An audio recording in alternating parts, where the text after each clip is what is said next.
All right.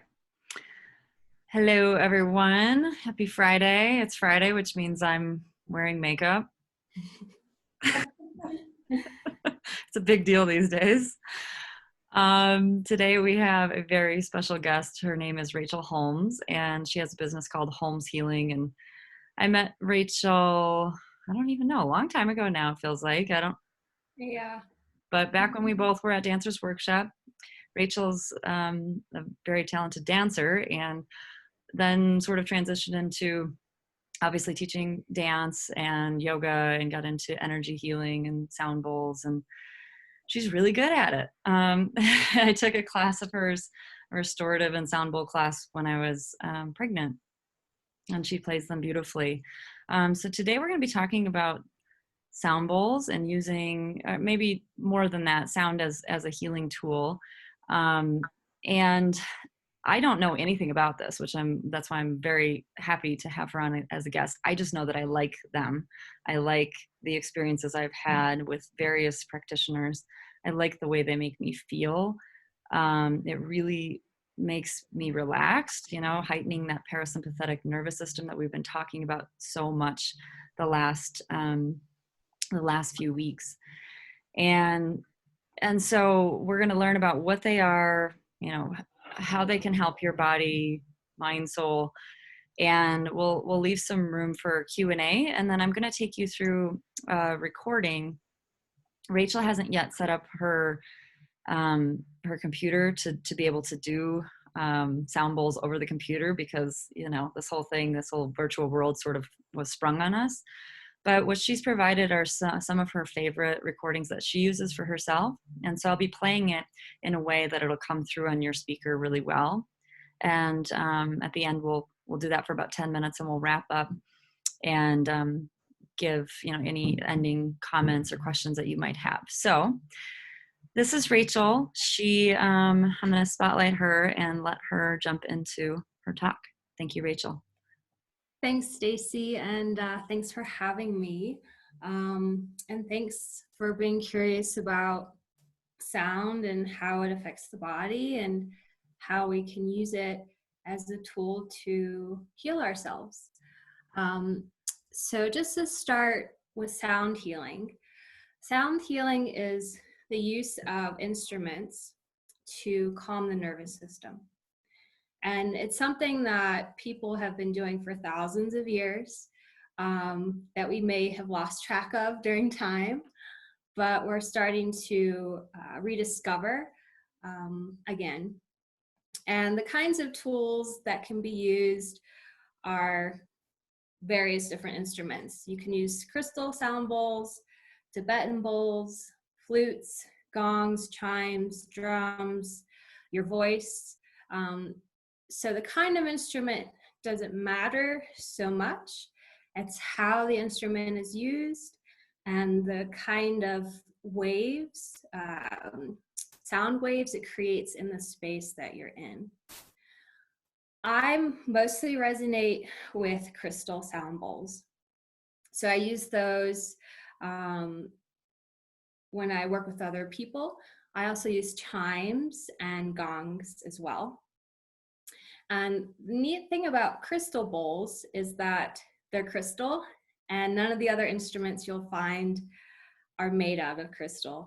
And the reason why crystal is so cool is it's made out of sand and water, which means it's a receiver, a transmitter. It also stores information or energy, and it can amplify that energy.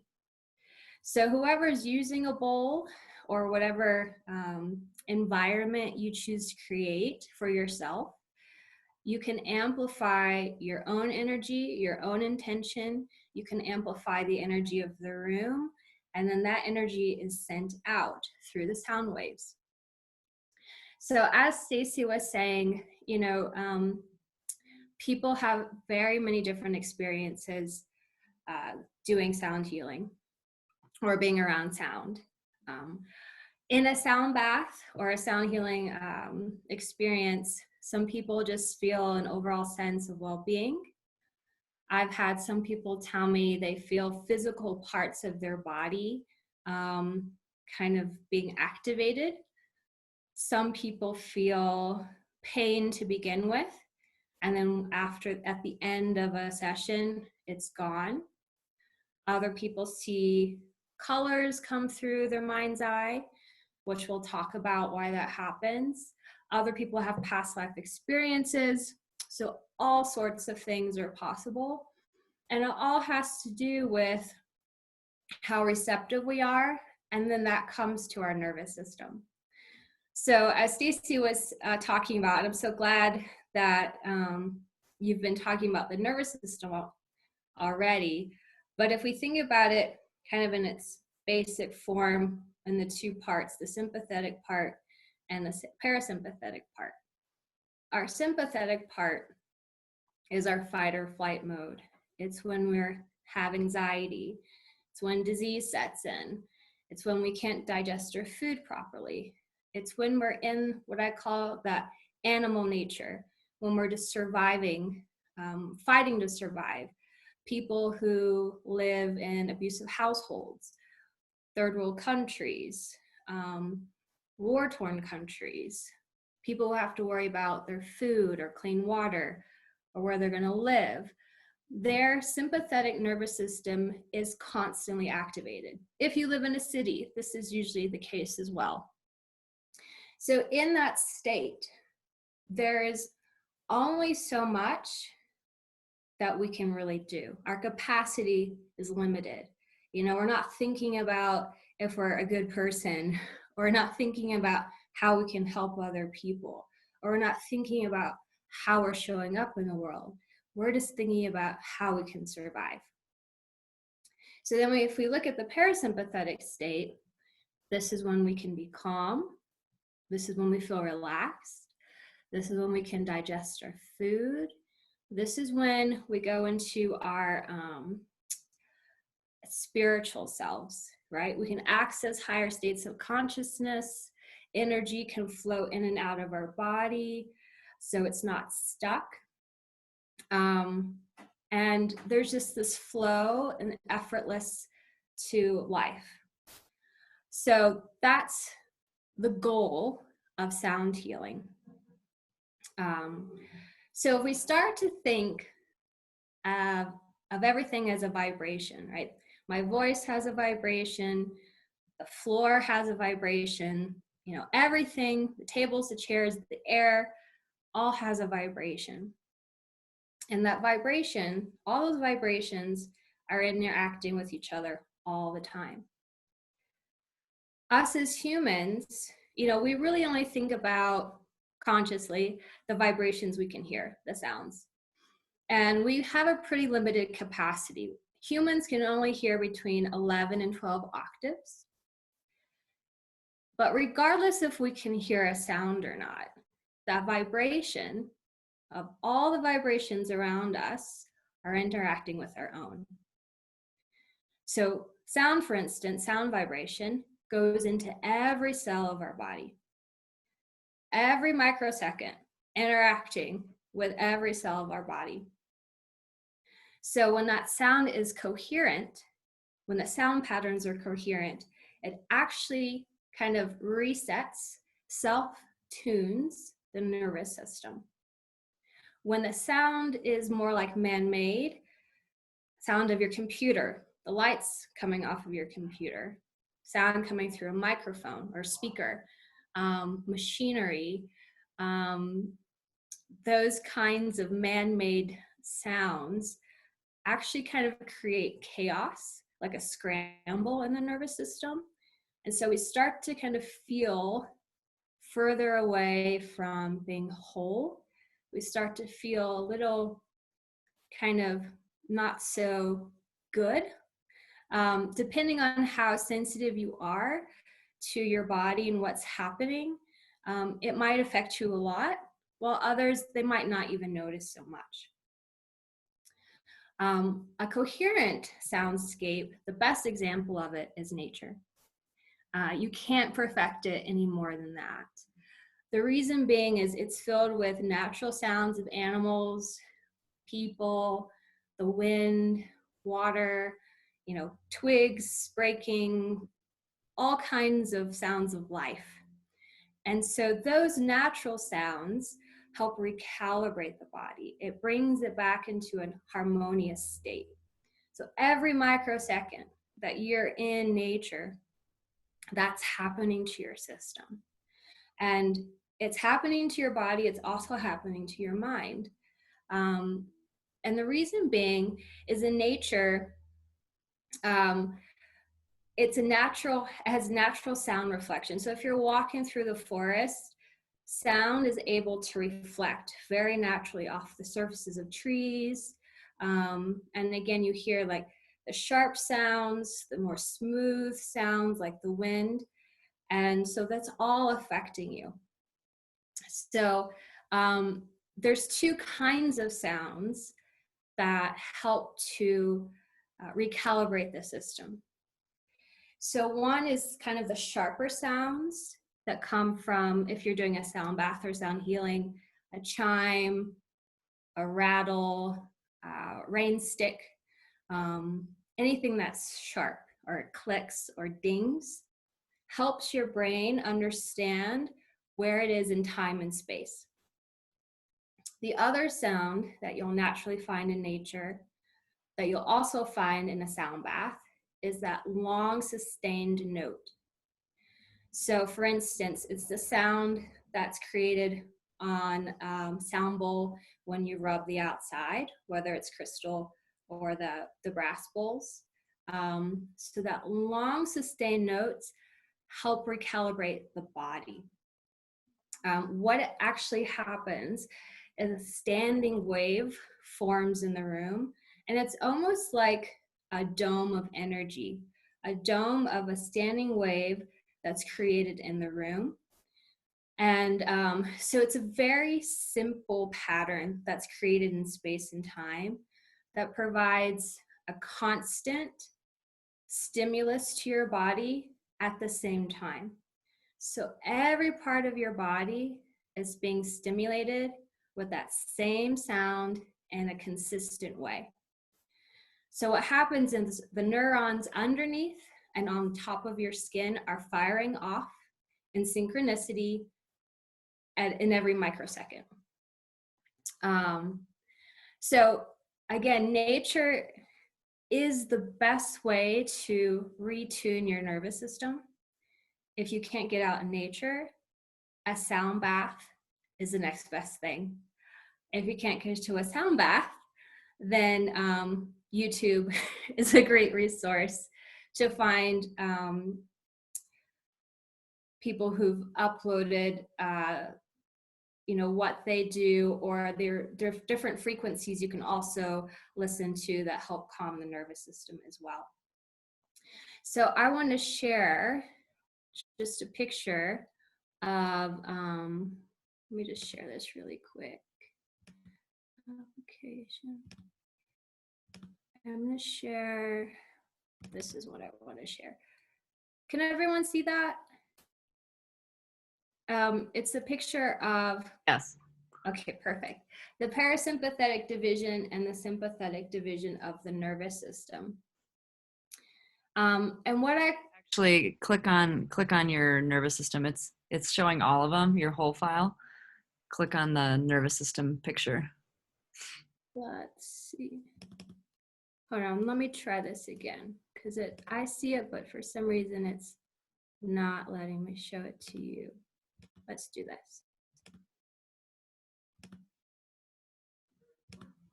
Hold on one second. How about now? Yeah, perfect. Okay, great. So you see the sympathetic and the parasympathetic division. So when we're in our sympathetic state, all of those things happen to your body. And then the parasympathetic state, that's what happens. And what I find interesting is if you look at the sympathetic side where it says no effect on the tear glands, and then you look across and it says it stimulates the tear glands in the parasympathetic division. I find this interesting because I've worked with a lot of men, particularly, who've told me they don't cry. It's been years since they've cried. And so what that tells me right there is there's some kind of trauma they've experienced where their body has shut down and they're unable to process emotions correctly. And so that's what happens when our sympathetic state is activated too much, or we've gone through something that's caused us to shut down internally in some way where we can't process the events we've gone through and let them come out of our body physically, emotionally, and mentally. So that's something that sound healing can help us do, because it naturally puts the brain into a meditative state without having to do anything. It helps us to process those things that we haven't processed yet, whether it's a thought, a feeling, or something physically stuck in our body. And I like to think of that as, you know, the sound has its kind of own intuition on how it can heal and what needs to be healed and what's ready to be released. So next, I'm going to show the brain waves. So this is just 4 basic brainwave patterns. The beta state, where you see the lines really close together, there's not a lot of space. This is what our brain looks like when we're in our sympathetic nervous system. So this is anxiety. It's when disease starts to set in. It's when we're feeling separate. It's our fight or flight mode. If we go over to alpha, this is when we start to relax. We can focus, but we're in a relaxed state focusing. We have increased serotonin produced. And then if we keep going, if you just look at the pattern, you'll see there's more and more space that's created between the brain waves. So the alpha and the theta state are what I typically find from people who do these restorative practices like sound healing, going to sound baths. Sometimes people go through the delta state. That's not as common, I find, but it still happens. But if you are listening to music or listening to sound and you feel more agitated at the end of it or more alert, then just think about how that's affecting you and if that's the kind of effect you want to have on your body and your mind. And whether that's just, you know, the music you listen to, the people you're around, all of that, because it's all sound that we're digesting. And then think about what allows you to be relaxed, what allows you to be clear, what allows you to access higher states of consciousness and really live from that higher place of being. Okay. Perfect. So next we're going to talk about the vagus nerve, and I'll show you that picture. So the vagus nerve is the longest nerve in our body. It doesn't have to do anything with hearing, so it's not responsible for how we hear or how well we can hear. However, it's attached to part of our eardrum. So when our eardrum is vibrating, that means it sends a signal into our nerve, and that nerve sends a signal into everything it's attached to. So you can see it goes from the ear, it attaches to the throat, our lungs, our heart. It goes down and attaches to esophagus, the spleen, the stomach, the liver, kidneys, colon, small intestines. So then we really start to think about, you know, all the sound we digest all the time and how it's affecting our body physically, emotionally, mentally. And, you know, and if we don't ever think about it, we can start to think about it because, you know, it's not something that we necessarily stop to think about all the time. But again, when things are man-made sound, or things, even words that are negative, they have an effect on the body. There's that Japanese scientist that did an experiment with water, and the cellular structure of water. And it was a really basic experiment. He wrote, I think, love on one bottle of water and maybe hate on the other bottle. And then he looked at the cells of the water underneath a microscope. And the water, the cells of that water were all perfectly symmetrical, almost like a snowflake. And the cells of the bottle with the water that had the word hate on it, it was all chaotic. There was no pattern, there was no order. So we have to think the words that we're digesting also affect us on a cellular level. So now that we've talked a bit about the science of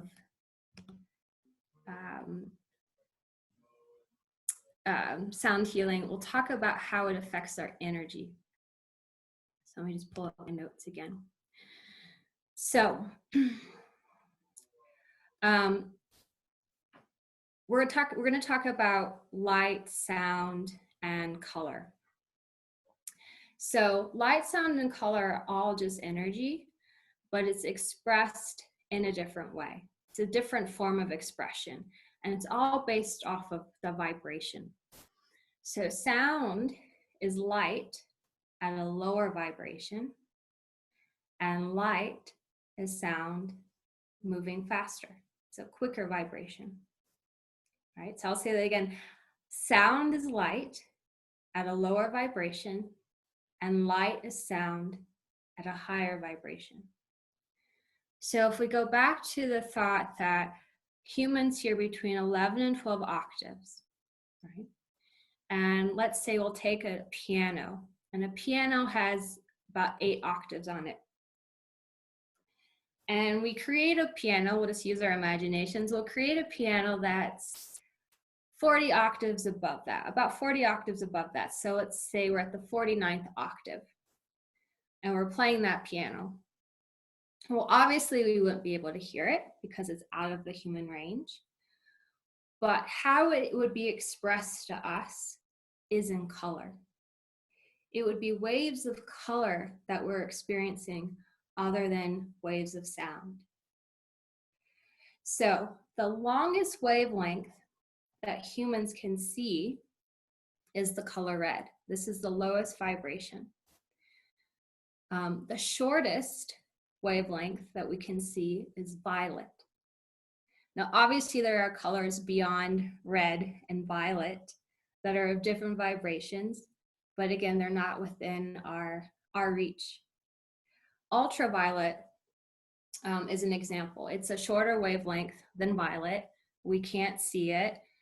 We know it exists. It comes from the sun. It affects our bodies.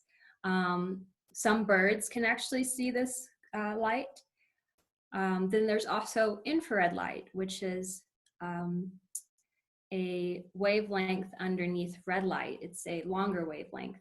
And again, we can't see that, but if we go to a sauna or we take a hot yoga class, we can feel that heat. We can feel that color on our bodies.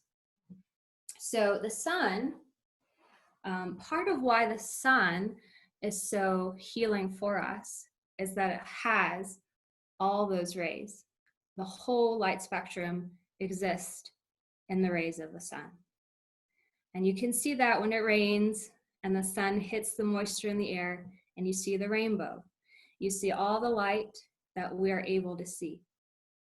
So when we're going outside and we're sunbathing, we're soaking up all that light energy, all that we're made up of. We're kind of hitting that reset button again. So why does that really matter? Well, again, sound is just one way we can, it's just one tool we can use to heal ourselves. Color or light is another way. And it's just one is a lower vibration than the other.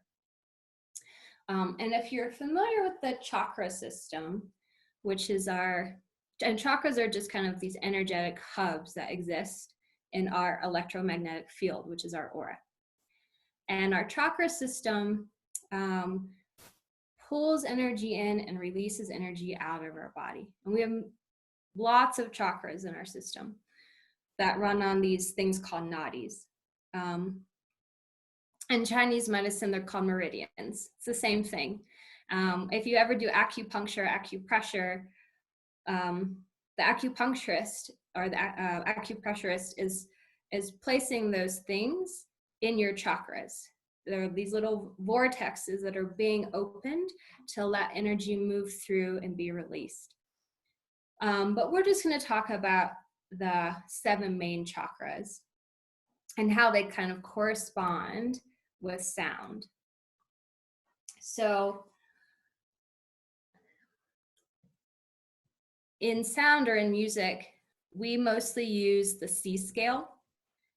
And the note at the bottom of the C scale is a C. That's the lowest vibration in that scale.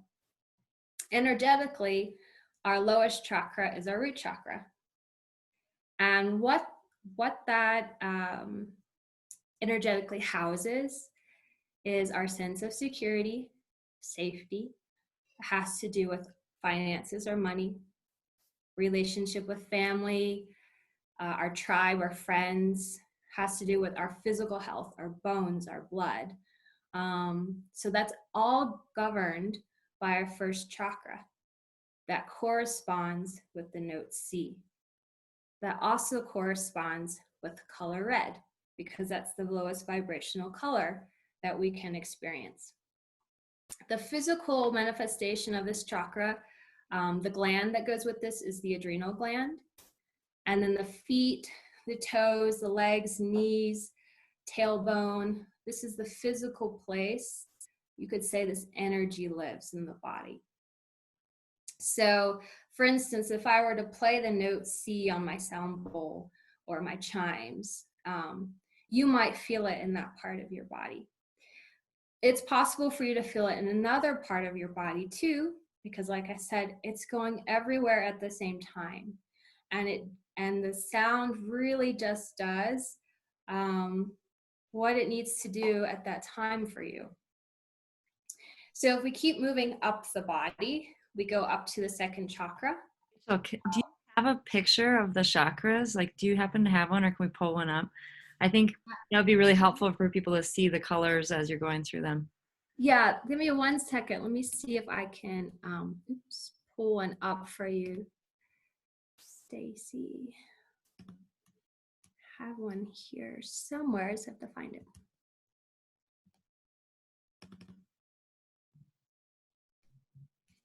Oh, you know what? That's a great idea, and I don't know why I didn't think of that. I'm such a visual person myself. I think it's a really cool picture to see if you don't know what she's talking about. This will help. Yeah. Okay. Let's see. Okay, this one's pretty good, and you'll get an idea of it with this picture. Can you see that? Yeah, great. Okay, great. So you see the root there. The root chakra is actually located at the perineum, which is the space between our sex organs and our anus. So it's the very kind of like the very base of us. And that travels all the way down our legs. And underneath that, we can kind of call our, like our earth chakra. It's the chakra that kind of connects us with the earth. So if we go up the chakra system, you see there's a little flower there with the color orange, or it's kind of a peachy color. And energetically, that has to do with our desires, our creative sexual energy, has a lot to do with our emotions. Our emotions, this is where they live. You know, you might feel things here about being attached to things, or like codependency, And that all lives in this place.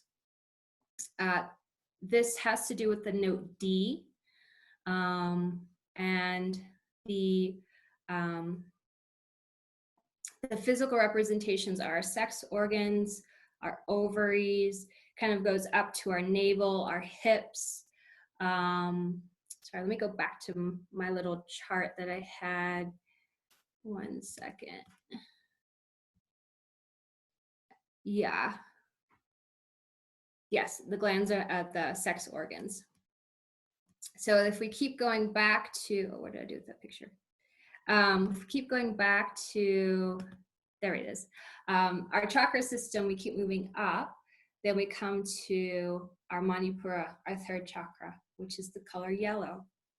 Energetically, this has to do with who we are, how we self-identify, our ego, whether it be inflated or deflated, our sense of direction in life, our focus, our physical power. That's where this lives. The pancreas is the gland associated with it. And then it's the digestive system. That's the physical place of the digestive system. And what do I mean? What I mean by the physical part is that, again, if we think about our aura, this electromagnetic field that surrounds us, everything is interacting with our energy before it takes physical form in our body.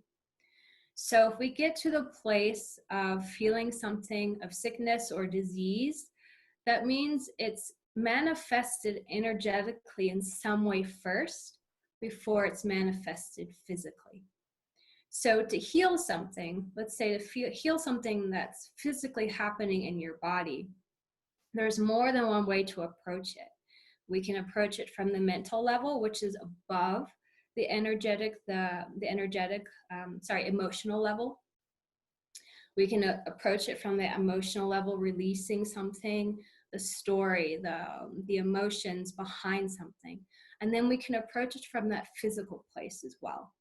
So sound healing, using sound, is an opportunity for all three of those things to happen at one time, depending on how receptive you are and how ready you are for it to happen. So we keep going up the chakra system. You see we come to green. That's our heart. That can also be pink too. That's pink is the same vibration as green. And this is our place of unconditional love, energetically. And the unconditional love is directed inwards and outwards. And in most people, it's imbalanced here in one way or the other. Sometimes we give more than we receive. And for other people, they receive more than what they give. But this is also the place of compassion, empathy. You know, if you feel like you like to help others or in service to others, or that humanitarian kind of feel, that's where that lives. That place of service, that place of feeling that we're kind of connected from kind of emotional, empathic way. So that's that place. The gland that's associated with this place is the thymus. And physically, that's your hands, your fingers, your arms, your shoulders, your chest, your shoulder blades. Yeah. So then if we keep going up into the throat, this is a sky blue color. And, oh, sorry, I forgot. The heart is the F note.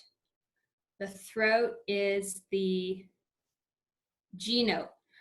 And this is sky blue in color. It has to do with your expression. Expressing who you are, expressing what you think, expressing your truth, and telling the truth versus telling lies or fibs. It's also about deep listening. So it's not just about talking, it's how well you can receive other people and their expression. So that's an important thing. And the note again is G. The physical representation is your throat, your neck, your jaw, your teeth, your mouth, your ears. The glands are your thyroid and your parathyroid. If we keep moving up to the third eye, this is our seat of intuition, knowing or not knowing, but seeing or sensing what can't be seen or sensed with the physical body. And that can be represented in many different ways, and we won't get into all of that, but just know that that's kind of the seat of it. That's kind of where you'll find that energy existing. So the gland associated with it is your pineal gland. Physically, it would be your eyes and part of your brain. And then the note is an A note. And you'll see it's an indigo color, that dark blue. Now, if we keep going up, we get to the crown. And the crown can be a violet, or oftentimes it can also be white. Again, they vibrate the same frequency.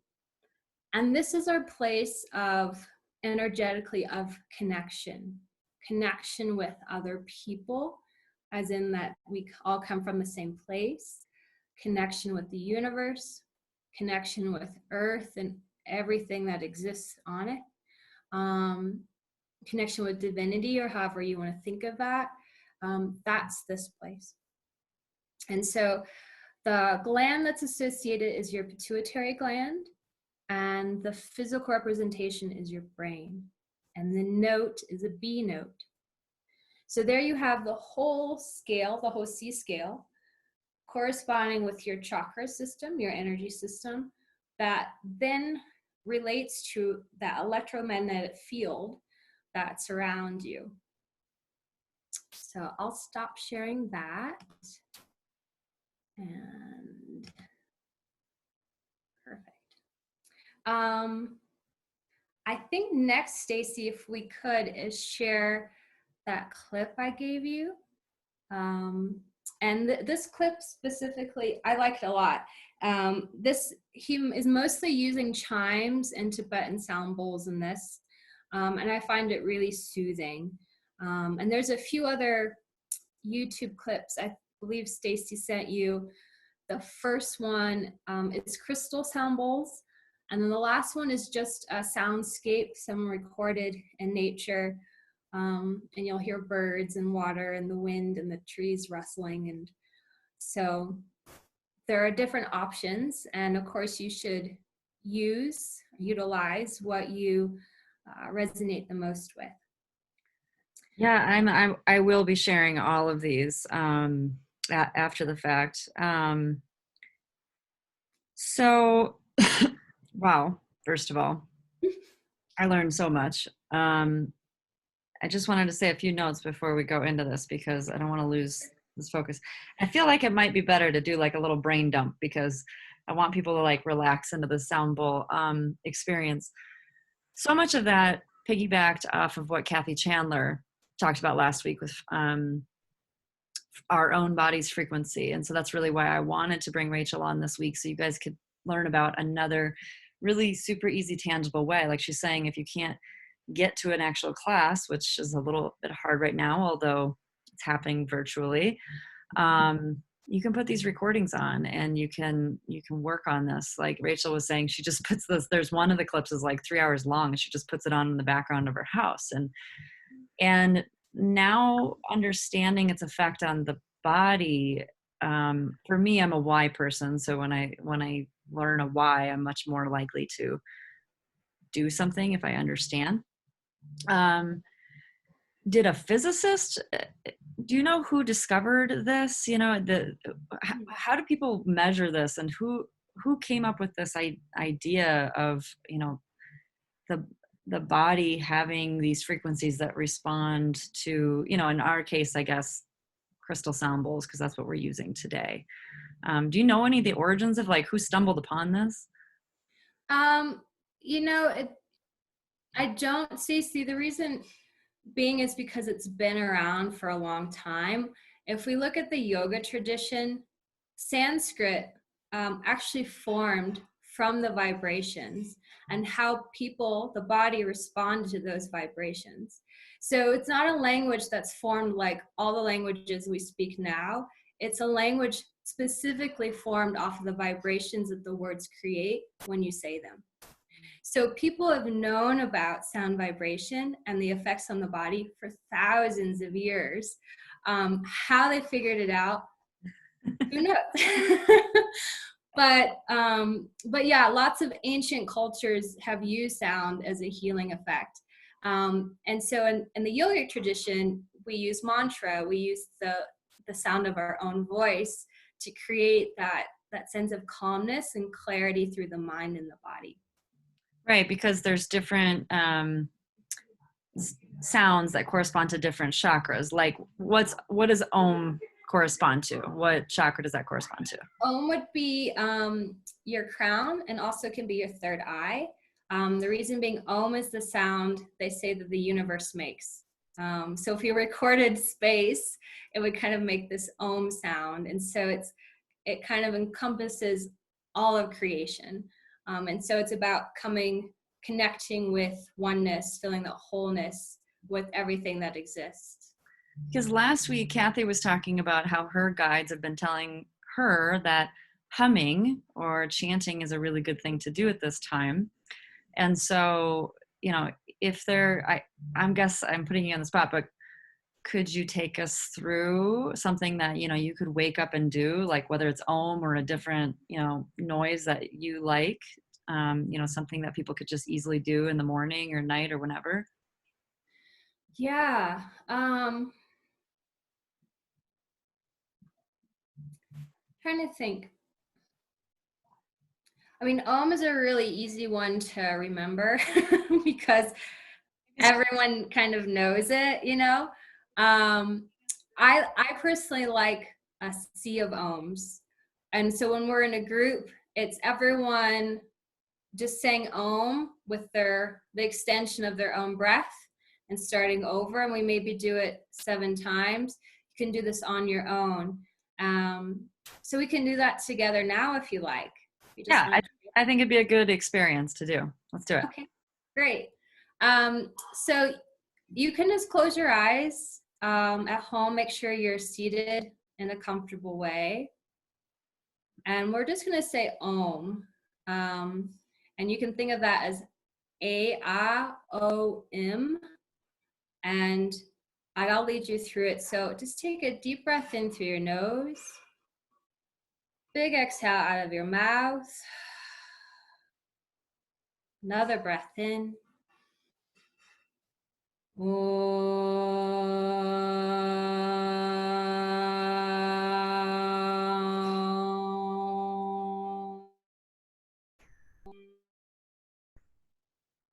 Inhale.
One more time.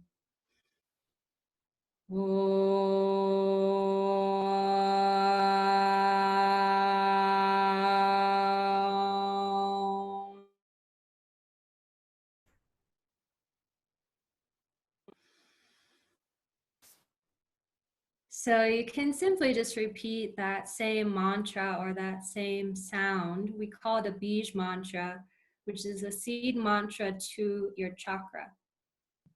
You could simply repeat that as many times as you wanted, and you feel the resonance in your body of the sound you're creating, and also just the power of Sanskrit, because it's such an old language, it has so much energy behind it. Um, and that's, again, going into every cell of your body. Thank you for doing that. I think that's really important to know that there's something you guys can do. You know, we can all do in the moment, no matter where you are. Doesn't take a recording, doesn't take anything. And I felt it. I mean, it's funny how you feel, because you were doing it in a little different way. You know, kind of that OM. How you feel it hit different parts of your spine when you make those different notes. So that was interesting. Yeah, you almost want to feel it circular. Yeah. Because the point, if you look at the actual sign, the Om it's the beginning, the middle, the end, and then the silence. It's the unknown. It's the what happens after. And so that's why at the end, you always want to take a moment of stillness where there's the nothing.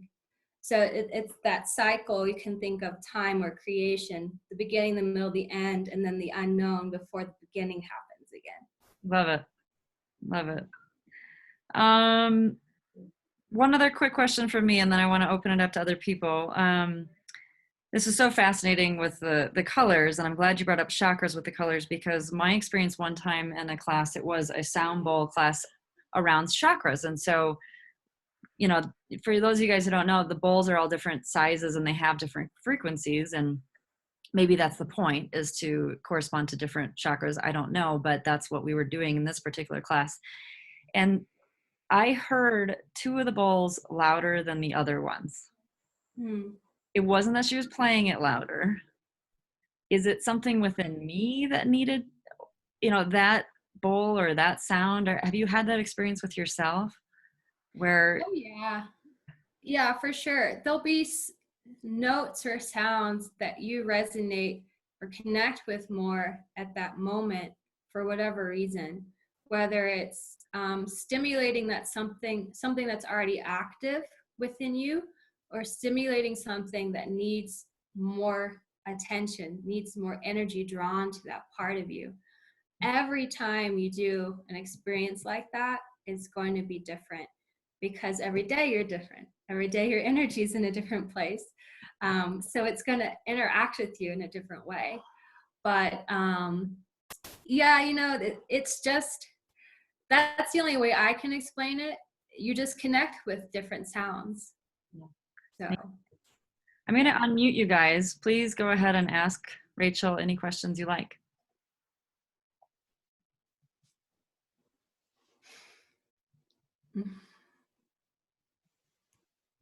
Does anyone know what's going on? And I Well, know oh, sorry, go ahead. No, go ahead. I would just say this is very fascinating, and it's a whole new realm for me, although I've been doing ohms and that sort of thing.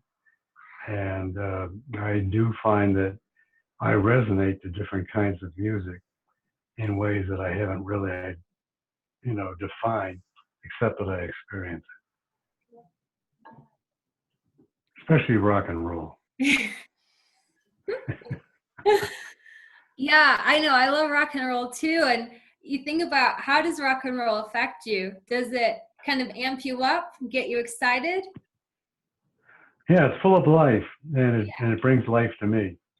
And I do it often when I'm working out or exercising in my little shed here. And then I catch myself and I say, Dave, when are you going to grow up? Because I'm having so damn much fun between the exercise, the energy I feel there, and the music and the rhythm and the resonance that I absorb and feel. That's a really good point, Dave. And that's why, you know, that's why people listen to certain music when they work out. You don't want to listen to sound bowls if you're working out. You know, it's the wrong kind of vibration for you to listen to if you're trying to activate your energy, if you're trying to lift it up, if you're trying to strengthen yourself. You know, you want to listen to something that's moving faster, that's more complex, that's more stimulating for your brain. So, yeah. Yeah, well said. I agree with that. Anyway, this is a great program. Continue. Thanks. And I'm also thinking about, I have to say, Stacy, because I'm thinking about the kinds of variety of interesting um, ways of being and ways of thinking and the ways of experiencing that we don't really have access to, particularly, even in a fascinating town like Jackson.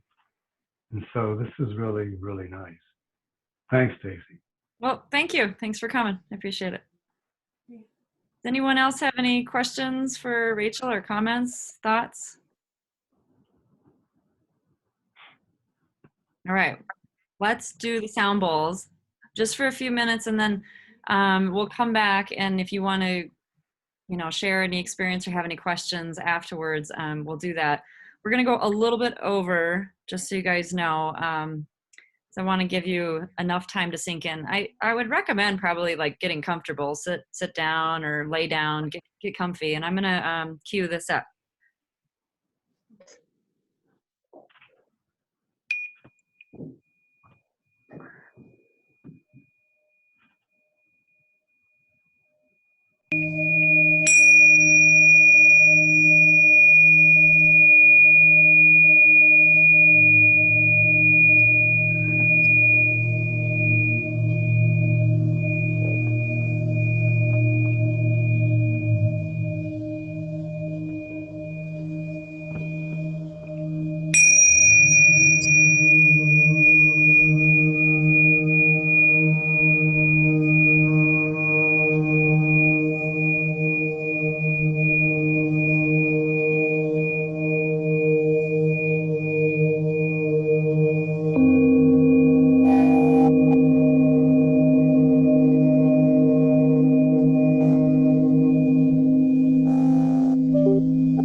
Take a few minutes to breathe deeply and relax the heart and relax the emotions.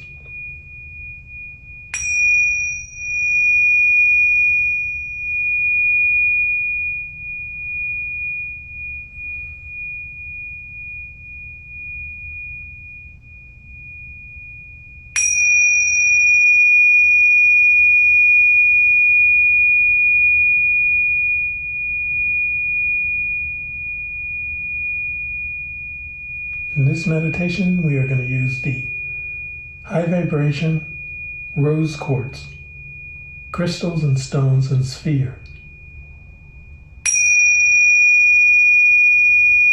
to heal the heart and heal the emotions in these times.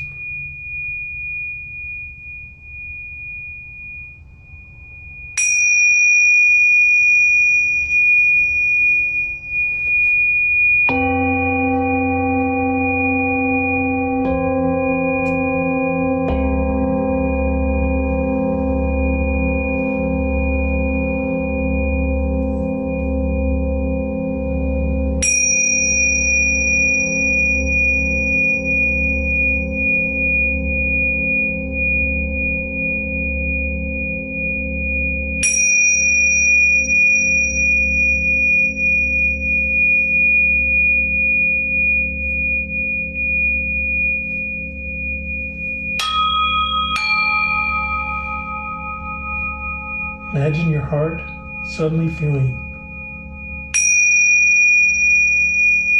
100% better and clearer and feeling love.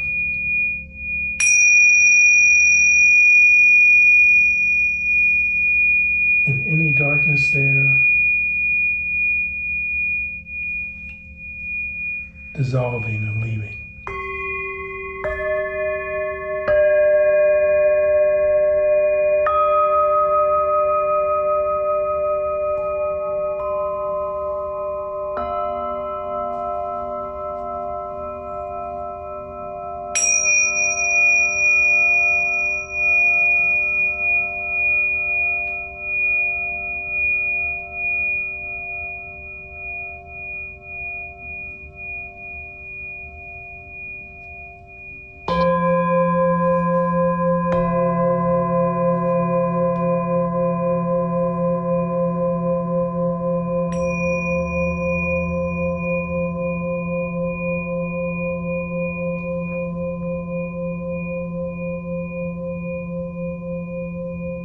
Your heart center is located near the area of the heart. Feel that clearing out even more so now.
Imagine a clear rose-colored light in the area of the heart with silvery sparkles there as well. Nice rosy silvery color there.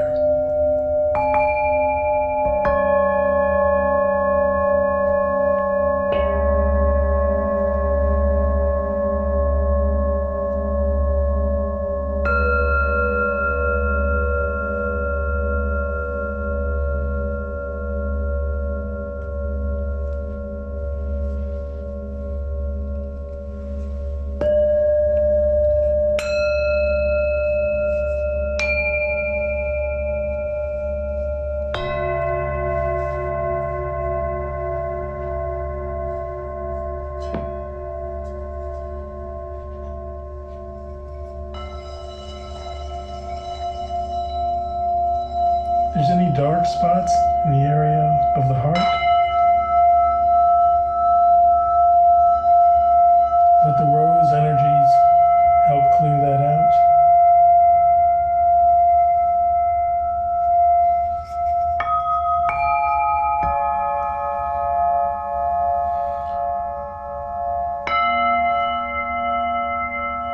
And let the rose sphere energies with the star reflected by the light bring light to your own heart and lightness there.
bring lightness and rose silver light to the aura surrounding you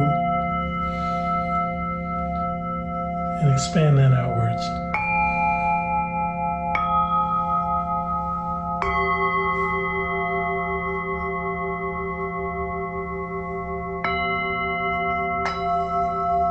So the aura is a nice, bright color,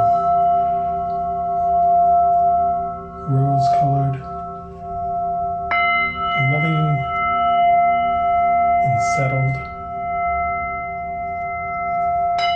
compassionate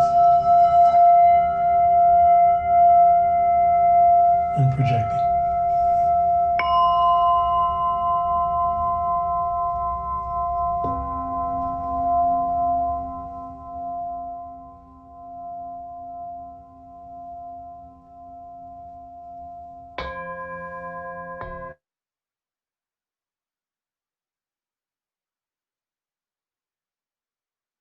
So I just want to say a few more things. As you could hear, there were the sharper notes and the more sustained sounds that he demonstrated. If you at all had a difficult time relaxing, it can take people up to 10 minutes to activate their parasympathetic nervous system. So if you are one of those people, the more you practice activating that part of your nervous system, the easier it is to activate it and the longer you stay in that part. So if you find it difficult, the only way it gets better is through practice.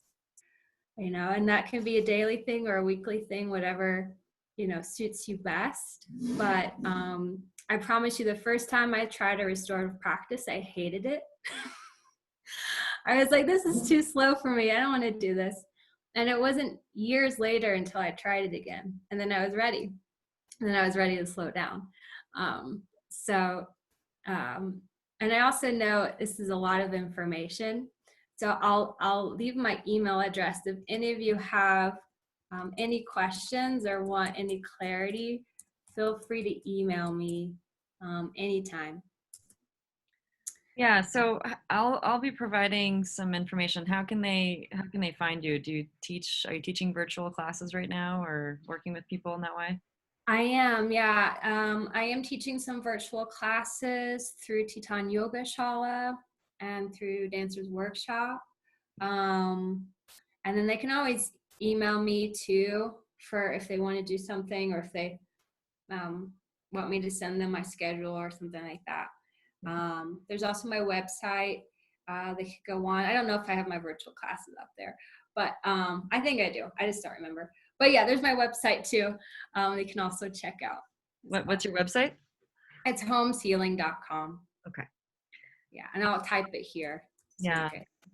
Yeah, I'll so what I'll be doing, you guys, is I'll be providing Rachel's email, her website, and then she provided 3 different recordings from people that she likes. And then we're gonna hope that once she gets her recording scene set up, that she can maybe do some and make her own YouTube channel or something similar.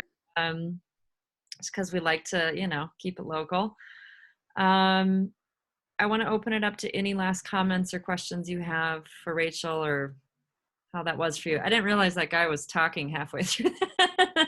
That's a really long one. That one's like an hour and a half. There's another one that's 3 hours. So I put that on the other day, actually, when I was just like working, and it seemed to like sort of neutralize my computer. Honestly, I felt fine. Normally I'm like, if I spend too much time on my computer, I'm like, oh my gosh, my head hurts. So I think putting it on sort of just in the background is, honestly, I was like, that was your recommendation, Rachel. I kind of like that as a way to start, and then getting into like, okay, now I'm going to lie down for 20 minutes. You know, if it takes 10 minutes to sink in for most people, double it. Make sure that you're, you know, setting aside that time and just see what happens. It's a great time to experiment these days.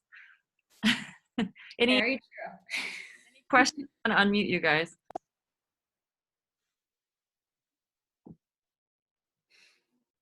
Okay, well, thank you very much for joining. I'll be sending out an email next week. We have Dr. Rathna Raju. She is a physician and ER trained doctor. She doesn't currently practice ER, but she is training in case she needs to go where she needs to be. She has a local private clinic here, and she's really smart. She's going to answer any burning questions you have.